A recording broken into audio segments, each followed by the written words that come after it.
With the petrol prices where they are today,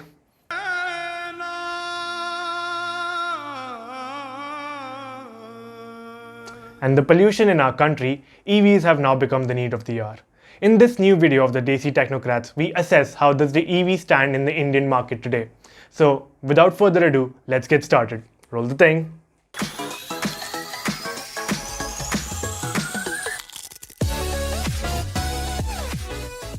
With petrol prices hitting a century, even they don't seem to be helping. So, let's talk about the next best thing available.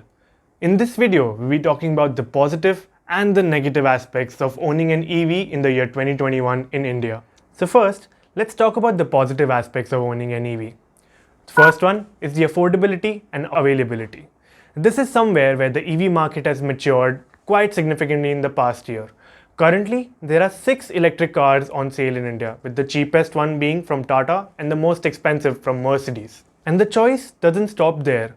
The two-wheeler industry has in fact one-upped its four-wheeler counterpart by offering more than 30 models in the electric range, with the price ranging from Rs 40,000 all the way to Rs 1.6 lakhs. The second positive aspect, government incentives and cost savings. Did you know the money that you save on petrol are not the only savings when you purchase an EV? For example, the state of Delhi NCR, which is also known to test the lung capacity of Indians once a year, has actually exempted the entire road tax on any battery-operated electric vehicle purchase. Further, various states have come out their own EV policies, awarding various price incentives for new EV buyers. Please refer to the description below for a list of states and the incentives that they are providing. All of these incentives are a part of the FAME scheme, which is the faster adoption and manufacturing of hybrid and electric vehicle, as India aims to achieve a 30% target of all electric traffic by the year 2030. The third positive aspect is the reduced maintenance cost. In any automobile segment, an EV generally costs 20 to 30% more than its petrol or diesel counterpart. However, if you really look into it, the cost of maintaining an electric vehicle is just about 15 to 18% of that of a petrol vehicle. Factoring in the increase in price of petrol and the increase in price of electricity over the past few decades, it can clearly be seen that petrol has been increasing at a drastic rate. Considering this, when you buy an EV, the savings that you make in the first 2 or 3 years completely makes up for the additional price that you pay for that vehicle.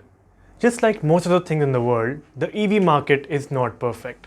Here are some of the negative aspects of owning an EV in the year 2021. The first negative aspect is the charging infrastructure.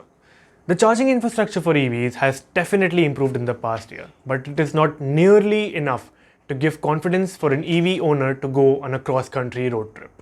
The government has planned for 50 kilowatt hour powered charging stations at every 25 kilometers and 100 kilowatt hour chargers at every 100 kilometers.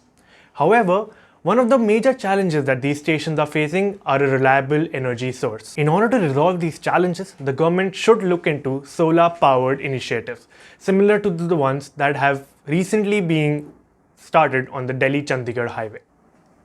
Now imagine sitting at a dhaba for 4 hours just because your car ran out of fuel. With that, we come to our next point, which is the charging time and range. EVs currently take around from 30 minutes to all the way up to 12 hours to charge completely. Fast chargers seem to be a solution.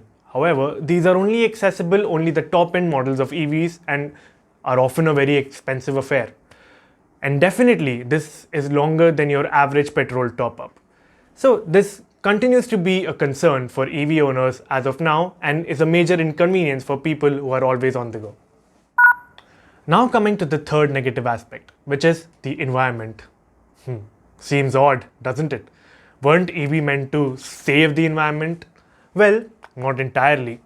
EVs are made of batteries, and batteries contain many chemicals which are harmful to the environment, such as magnesium, cobalt, and lithium.